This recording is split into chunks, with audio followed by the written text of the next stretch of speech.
The Shadow of Fu Manchu.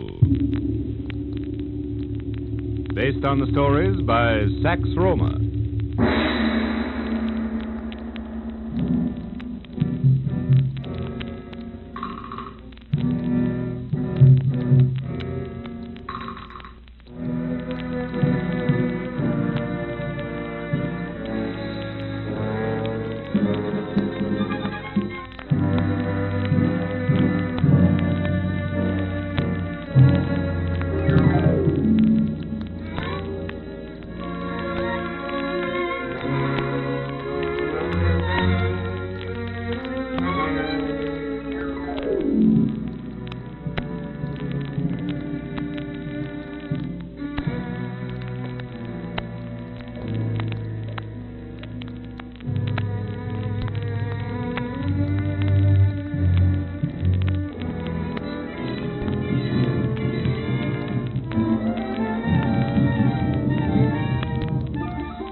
Nayland Smith, in his search for the missing formula of 654, a remedy for a strange epidemic perfected by Dr. Petrie, who has himself fallen a victim, returns from London and learns from Paul Sterling of Farlow Swee's attempt to visit Petrie in the guise of his wife. He sends Sterling and Weymouth to the Villa Jasmine, Petrie's quarters, where both are overcome by mimosa fumes. And when Smith arrives, he discovers Sterling gone. Smith and Weymouth, pursuing a clue to the mystery, learn that Petrie has died. Smith, returning to the hospital in a cab, is overcome by mimosa gas. He regains consciousness in a vast underground laboratory, where he finds Sterling. Shortly after, a panel in the glass wall opens, and on the threshold stands Dr. Fu Manchu. Greetings, Mr. Smith. It has long been my desire to welcome you to my laboratories. I'd hoped that our last meeting would have no repetition. Surely you must know that I am immune to bullets. I regret that your activities have delayed my plans, but I am still determined to save the world from the fools who have seen fit to elevate themselves to dictators over helpless nations. I presume you know Paul Sterling? Yes, indeed. I was a great admirer of his father, and I do not underestimate his son's great talents. Well, I demand... One does not demand here, Mr. Sterling. How did you know that we'd regain consciousness? Your attempt to explore this radio research room caused the signal to appear in my study. Mr. Sterling, you killed one of my servants at the Villa Jasmine. Good. And because of that, gentlemen, you now find yourselves in China. China? That's preposterous. You left me no choice. I can permit no one to intrude upon my experiments, as you and Dr. Petrie have done. It was a matter of deciding between your death, which would not have profited me, and your services, which may. What do you intend to do with us? The radioactive screen, which protects the intricate machinery in this room, has been released, and you may cross the black lines without fear. Follow me.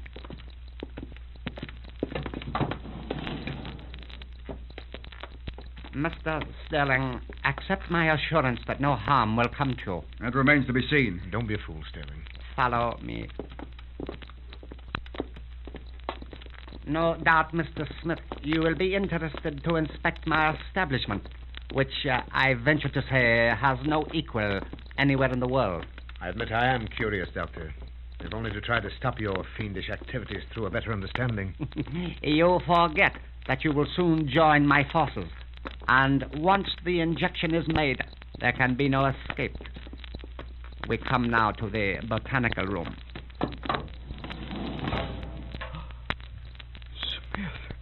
Smith. Why, This is wonderful. Yes, it was necessary to recreate a Brazilian jungle in this hall, and you will find many species of plants here for which you have sought in vain in the forests of Brazil. And notice here the brilliant flowers which, combined with the heavy-scented mimosa, forms the basis of the preparation to which you fell victims. I see, but what is the purpose of all this? You will learn the purpose in due time. I have outlined several experiments upon which you will commence work shortly, Mr. Sterling, under the direction of Dr. Herman Trenck. Dr. Trenck? Trenck died 5 years ago. It will be your privilege, Mr. Sterling, to meet under my roof many distinguished dead men. Come with me, gentlemen.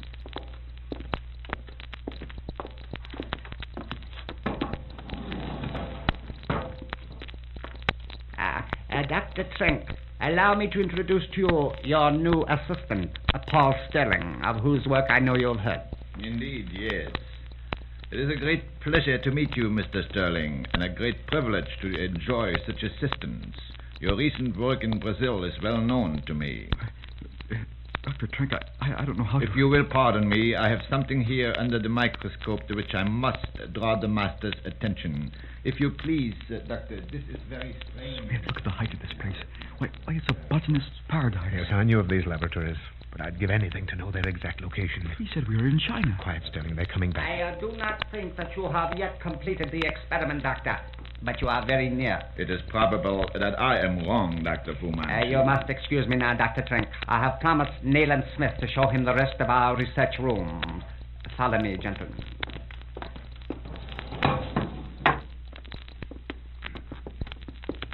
The radio room in which you have recently found yourself is in charge of Henrik Eriksson. Eriksson? The inventor of the Eriksson ray. He died during the World War, didn't he? Yes, the most brilliant European brain in what is loosely termed radio. It was he who perfected the television set that was placed in your rooms on Bayswater Row. My mosquitoes and other winged insects. My experiments in crossing several species of insects have been highly successful, as you know by the appearance of the purple shadow. Look, Smith. Here's the ghastly fly that invaded Petrie's laboratory. This is something which might interest you. These wasps are about the size of small birds. And here, the spiders may interest you. Good Lord. Smith, look at the size of it. Yes, the legs have a span of 24 inches. The bones you see in the cage are those of mice, the principal diet of this insect. Smith, look at its eyes. The stare in them. Yes, it's watching us. It is capable of elementary reasoning. But I fear I bore you. Come, I will show you where you will reside.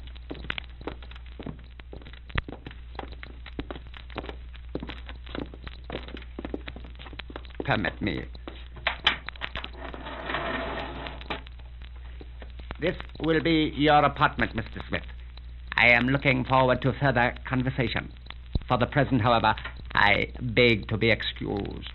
You will find a button just inside which will open the door. I see. Come, Mr. Sterling.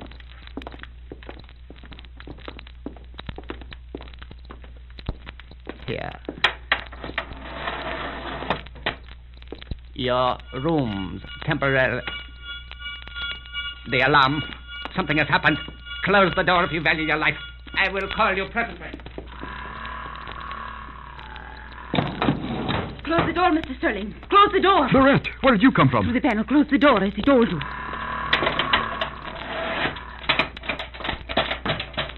Good Lord, what on earth is it? One of the monsters has escaped from his cage. It is trying to get in here. They are closing the section doors. You're not afraid? No. You see, I have been trained not to feel fear.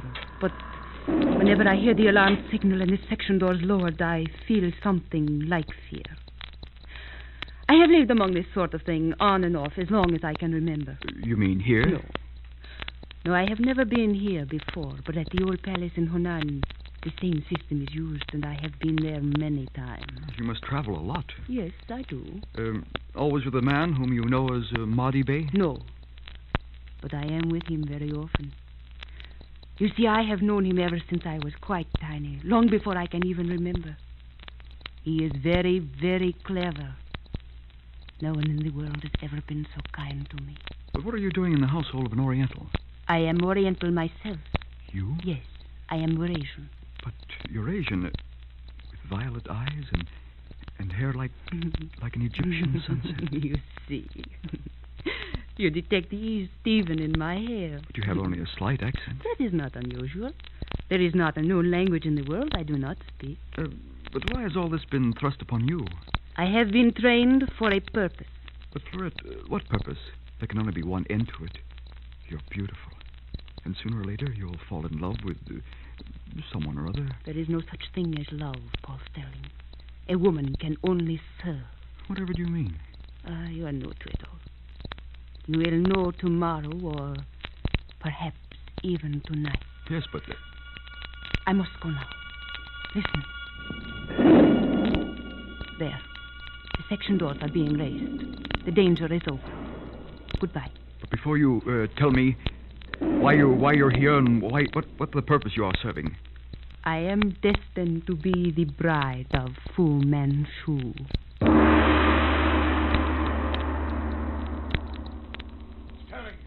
Sterling, where are you? Here, Smith. Oh, thank heavens. For a minute, I thought I'd come too late. Did you have a visitor? Yes, Florette, the girl I spoke to you about. I see. Sterling, unless we can find a way out of here soon, we're doomed. What do you mean? This devil is planning to make us members of the CFAM. You heard what he said. Once the injection's made, there can be no escape. I know, but... Now, listen to me.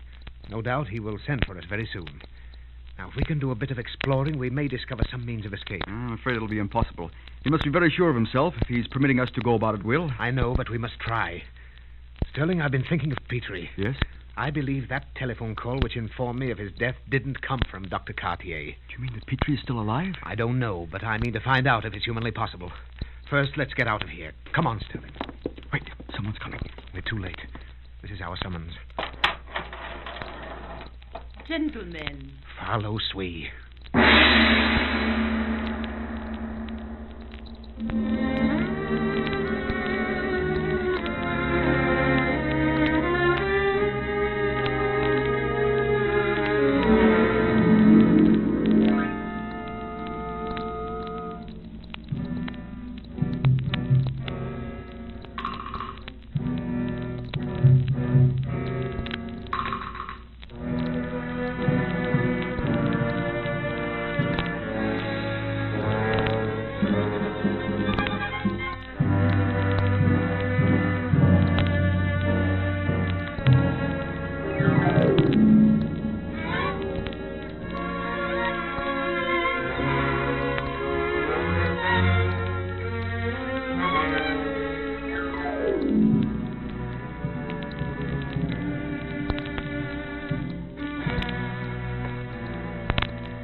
Shadow of Fu Manchu.